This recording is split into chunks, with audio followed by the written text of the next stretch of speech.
Ladies and gentlemen, we're starting in 1 minute. Please be seated.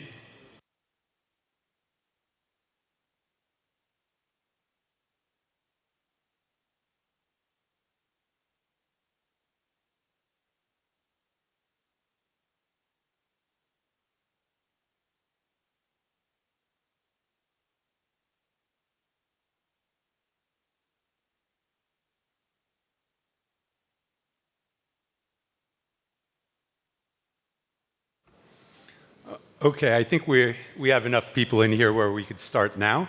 If everyone could be seated. So today, my panelist, my guest is from Kyrgyzstan. He's the Vice Prime Minister and the Minister of Justice, Ayaz Bayatov. Thanks for joining me.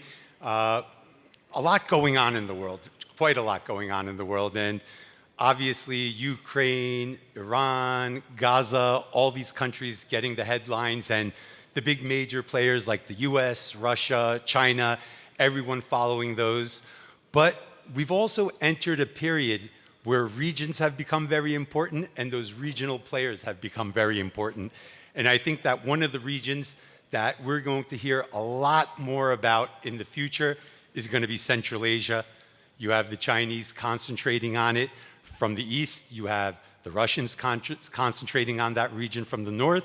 You have the Americans and the Europeans eyeing that region from the west, and well, you got the Turks also wanting to play a role in the south as well. So without further ado, these are some of the topics that we're going to talk about to see how Kyrgyzstan is going to play an important role in how the region develops and progresses forward. So since we're on the sidelines of the Antalya Diplomacy Forum, I think the best place to start is the Kyrgyz-Turkish relationship. So what are your thoughts on how it's been and where it's going? Thank you very much. Thank you for hosting the discussion. And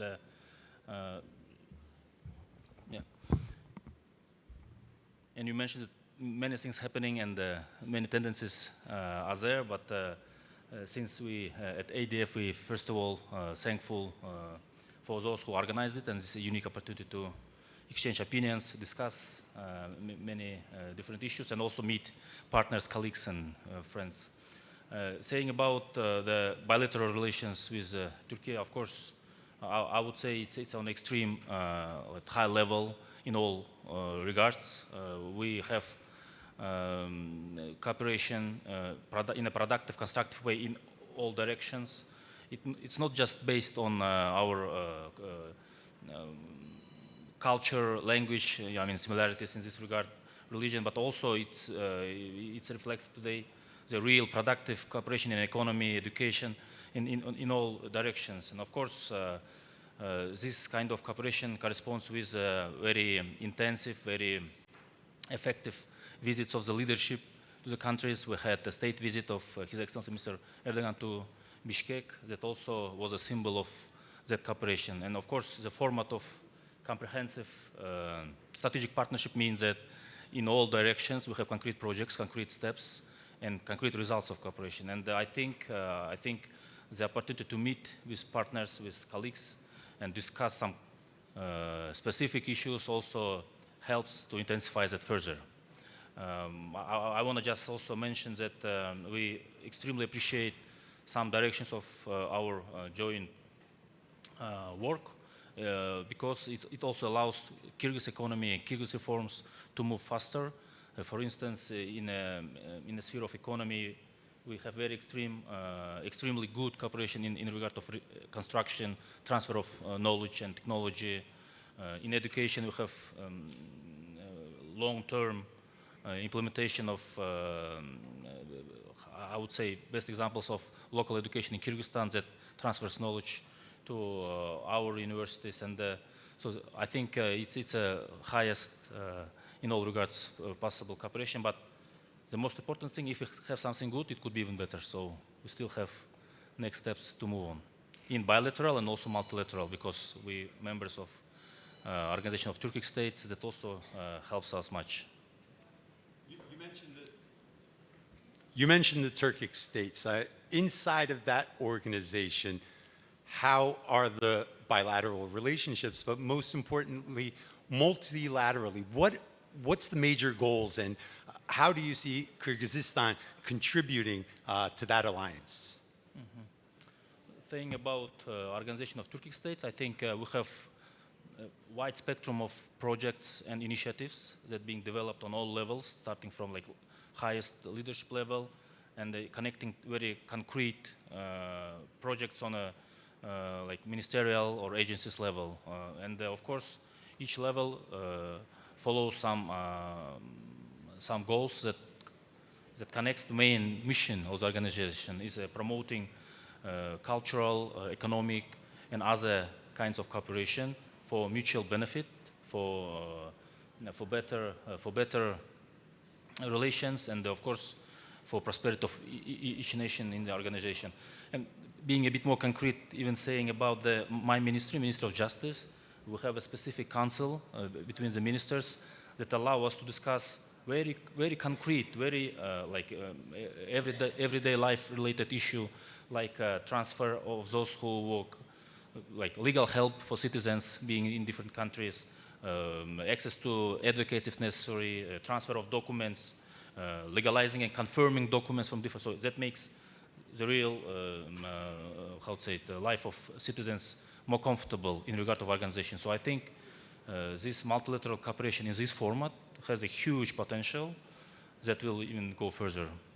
And saying about multilateral relations, like in the system of UN, etc., of course, it's even more important to be more connected, to have sometimes a joint agenda, then the voice will be heard in a better way, and the results could be achieved in a better way if it's regional or other types of cooperation is there.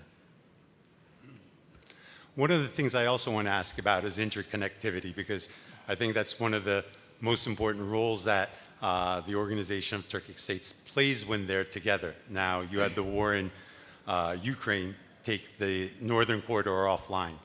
Now we're seeing the war on Iran. We're seeing the shutdown of the Strait of Hormuz.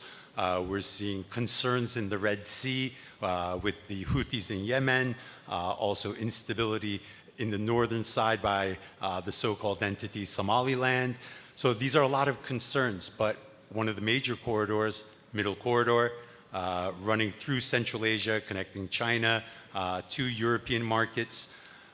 How do you view Kyrgyzstan's role in the future of interconnectivity, but also the Organization of Turkic States as well as an alliance? Thank you.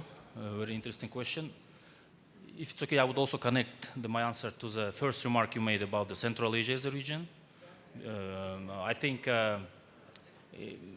in regard to all this crisis you mentioned, Central Asia, Organization of Turkic State, Middle Corridors, we all affected and have similar problems and concerns and challenges. So I think having more joint regional agenda, position and voice is sometimes very important to address this, because, and to tell the truth, smaller countries affected in a different way than the big countries in regard to those crises. Developing economies are affected in a different ways than developed economies, and especially landlocked countries like Central Asian countries are much more negatively affected by the crisis because of these trade chains, logistical corridor problems. So that's why we think that Central Asia, because of its borders with Afghanistan, not far from Ukraine, and we were part of the same region where this Ukrainian crisis is happening, the region is affected. And that's why the solutions must be also jointly confirmed, developed, and implemented. And one of the steps in that direction was that the Central Asian countries nominated candidates of the Kyrgyz Republic for non-permanent membership in the Security Council for 27-28. And we hope that in that role we'll be also able to focus on the potential effects of regional global crisis, let's call it like this, for the countries and for the regions like Central Asia and other similar regions. I mean, landlocked with less access for trade chains, and when these logistical corridors are collapsing sometimes or slowing down, access to resources, transfer of knowledge, everything is under sometimes negative effect of the crisis. And Central Asia is a specific case in this regard. And as you said, being close to this crisis means that we must be innovative in responding to these challenges.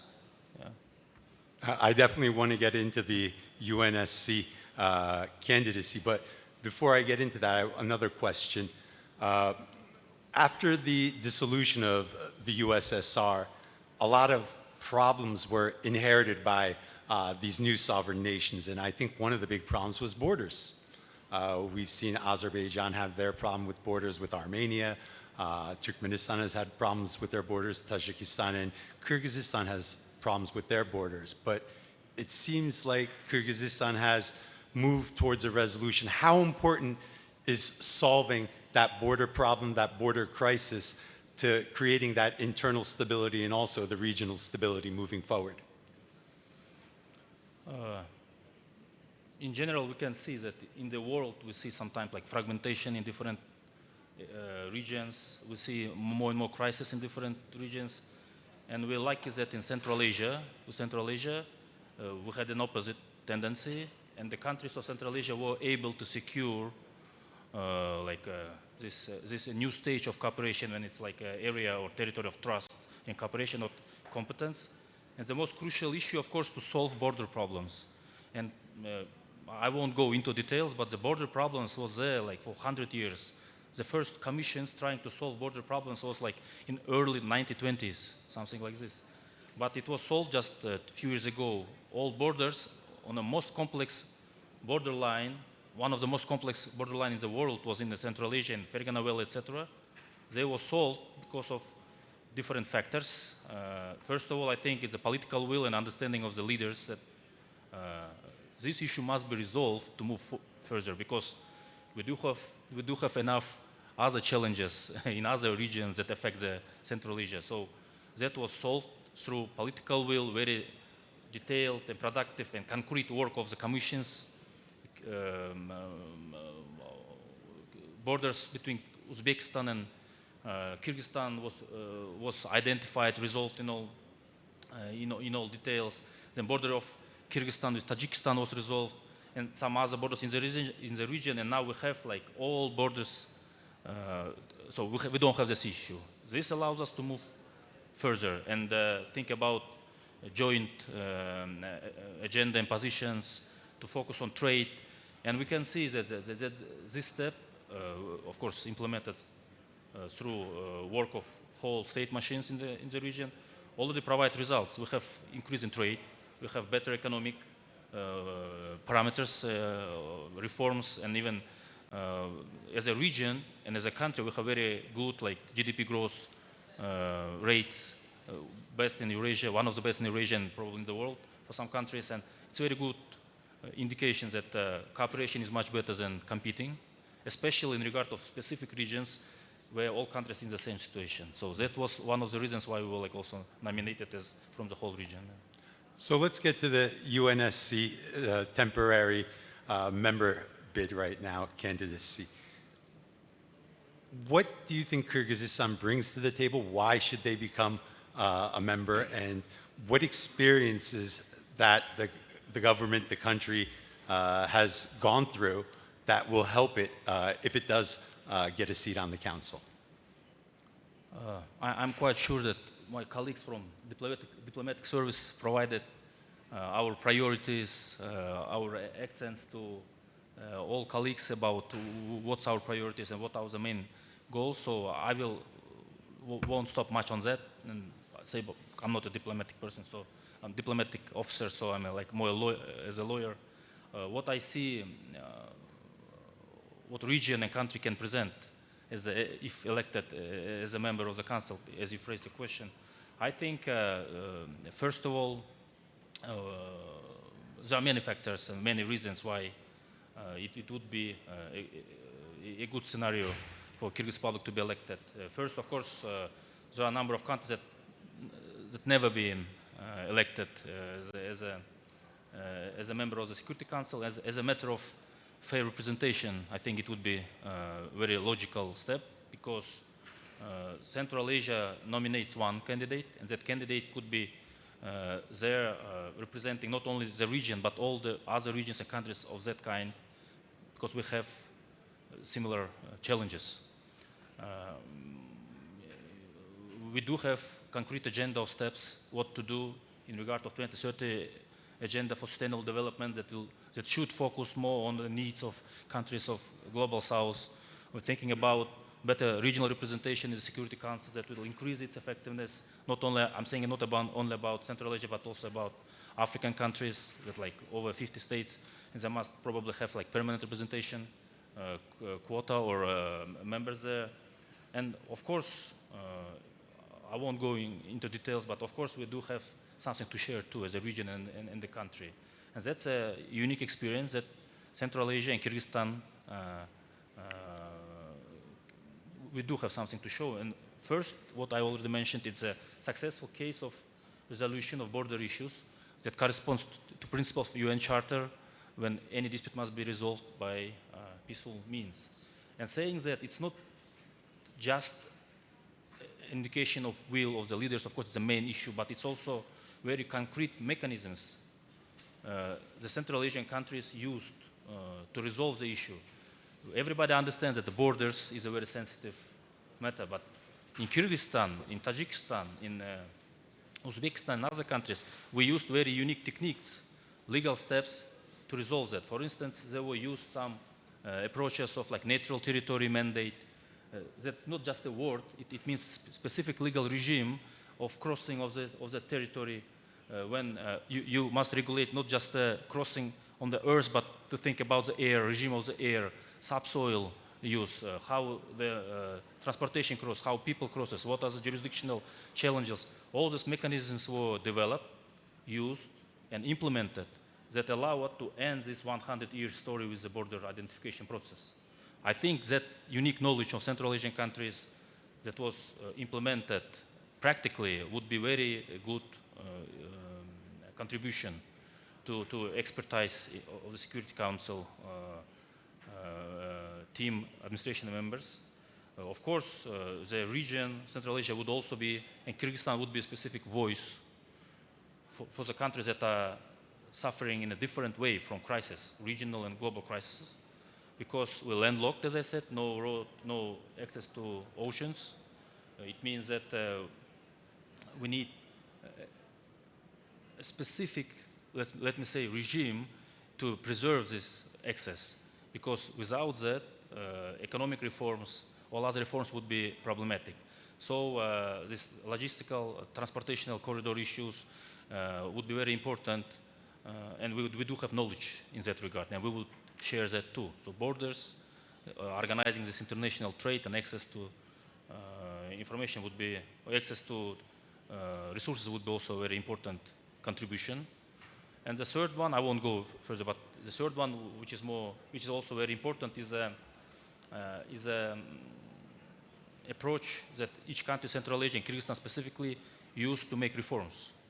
Because we're doing reforms in different directions, in a situation of lack of resources, in a situation when the countries are still developing ones. So good reforms are not always require huge resources. And the level of digitalization, level of economic reforms, tax reforms on digitalization, I don't know, in a court system, they're very well developed in Central Asia. Reform of penitentiary system, for instance, I'm being here a bit more practical.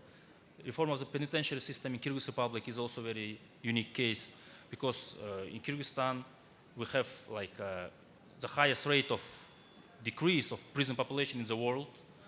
Now the prisons being closed, social houses are being built there. We're using digital tools to monitor people, so not in the prisons, they're not in the detention centers. So all these examples, all this practical experience of each country, and Kyrgyzstan specifically, I think would allow us to contribute to Security Council and UN work.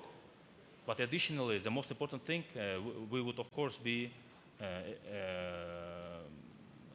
how to say it, we would focus more on being, presenting the negative effects of crisis for the countries that are small ones, developing ones, and because the effect is different. And the approach to this crisis and its solution must also take into account the interest of the regions and countries like Central Asia and other similar countries. I want to ask you a question that is a little off topic, not Kyrgyzstan, but I think that it's a very important question for a country that wants to be on the UN Security Council, and I think you as a man of the law are perfect to ask this question to. I mean, the state of international law right now, the violations, the lack of accountability, what's happening in Gaza, the West Bank, Iran, Lebanon, just the list goes on and on and on. And I think that everyone, regardless of if they're speaking out or if they're staying silent, they understand something's wrong. It's not even wrong, something's broken. Something that we've known since World War II, the post-World War II period, you kind of feel like it's coming to an end. I feel like that, and we don't know what's coming next.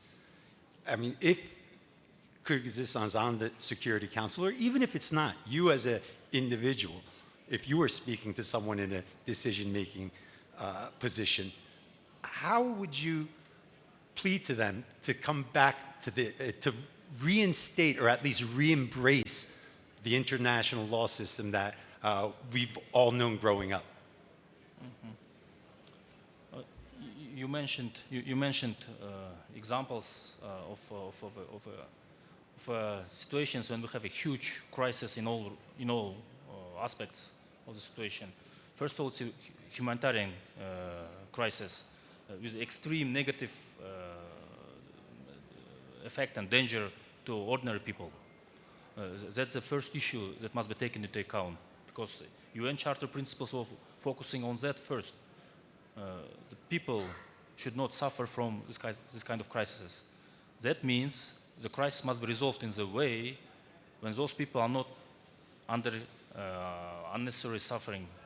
And of course, what we see in practice, no way with a brutal force could change the situation. It's always diplomacy. That's why forums like this are very unique and necessary. It's always diplomacy, it's always negotiations, and it's always taking into account interests of all parties involved. And isolation, use of force, and other steps won't lead for durable, long-term problem settlement. And in the end, we still have negotiations, and we still have a normal diplomatic tools to resolve the problem. So that's what is necessary, because if saying about Central Asia, we have negative effect from all of those crises, and we see that very hard-style behavior doesn't lead to result. And negotiation and cooperation is the most important thing. Just transferring it to the practical example, we have Afghanistan bordering our region. Our position is that cooperation with Afghanistan, its involvement into economic projects, it's a necessary pattern of the behavior and cooperation. Not isolation, not focusing on one-way pressure, for instance. That's why Central Asia now is developing some projects that will promote cooperation with Afghanistan, like CASA 1000 is an energy network that connects Central Asia with Afghanistan and Pakistan. So not isolation, not one-way pressure, but still negotiations, cooperation, concrete projects of involvement of all parties that could just lead to durable, real,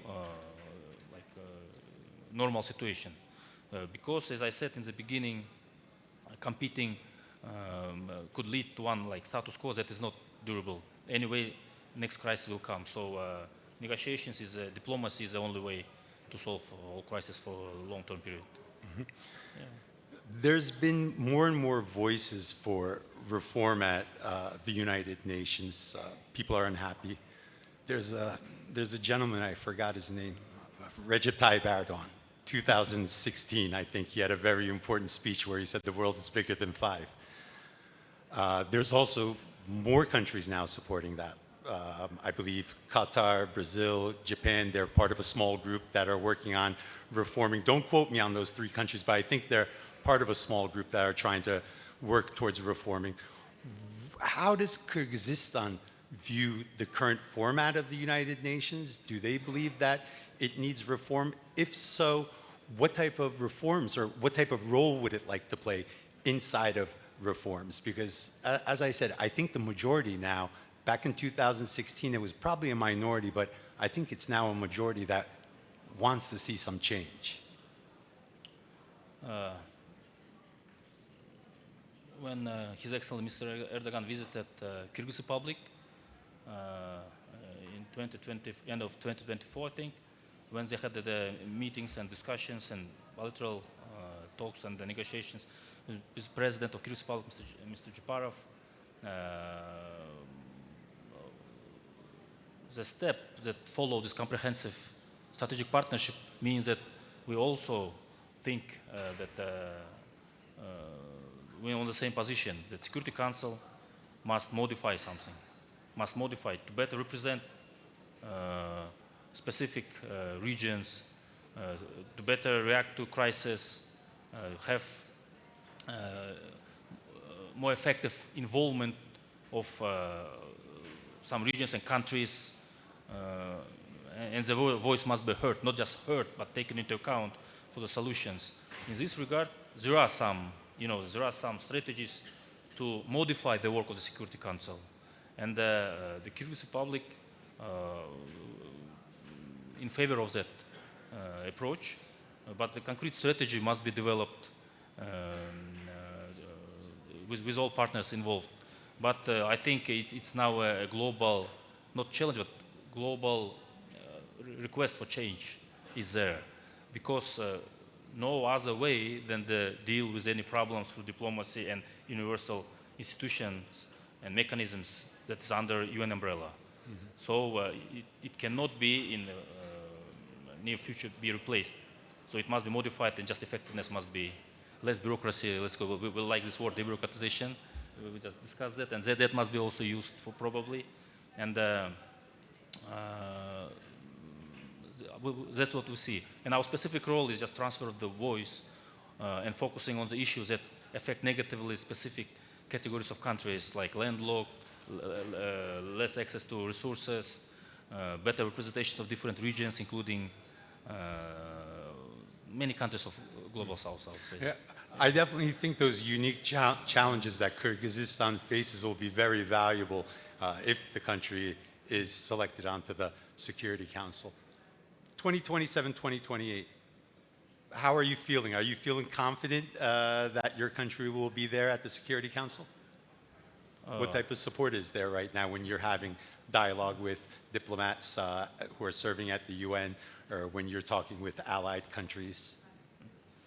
I think our dear colleagues, diplomats, are doing a great job. They're trying all the best to explain what's our vision. So we hope to be elected, and I'm quite sure that as a country and as a nominee from the region, we have something to share. We have something to contribute and be effective member of the work of Security Council if elected. Mm-hmm. I want to close out with one last question because we're nearing the end of our time. Great power competition. Obviously, the three major powers, China, Russia, the United States. Kyrgyzstan has relationships with the three of them. How do you see your country balancing this into the future as these countries are going to be converging more and more on Central Asia as a very important region to have influence in? I mean, obviously, geography very important, logistics very important, resources, rare earth minerals, which has been very popular, multiple conflicts on the borders of the hinterland of Central Asia, Afghanistan, Iran, Russia, Ukraine. So it really is a strategic area that every day is gaining more strategic importance and influence. So as these countries push and pull on countries like Kyrgyzstan, how do you think your country is going to manage this? I think the logical steps in this kind of situation would be, and it's being there now, it's a more productive, more concrete cooperation between the neighboring countries.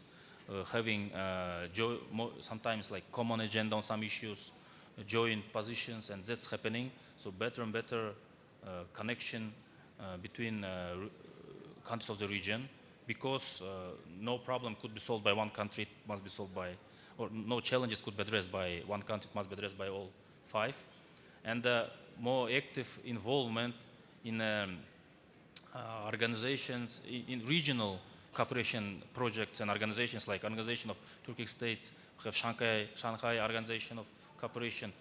That also, I think, helps to implement multilateralism in a foreign policy more effectively. And the most importantly, it benefits the economy and people of each country in the region. One last question. I've never been to Kyrgyzstan before, and I'm sure there's a lot of people who haven't been to Kyrgyzstan before. If they're visiting, what's the best place they should visit? One place as advice for a tourist. I have one place and one event to mention. Probably the best place to visit during incoming summer is our great lake Sikul. It's a second highest lake in the world. Who haven't been there, please visit. It's an amazing place. And the unique event we have this summer is the World Nomad Games.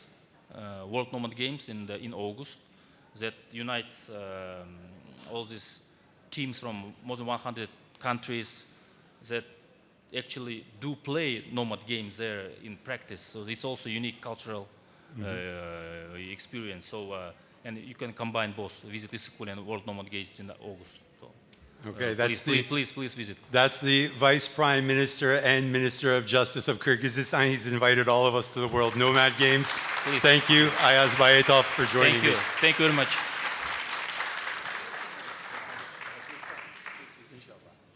I would be very happy and honored to.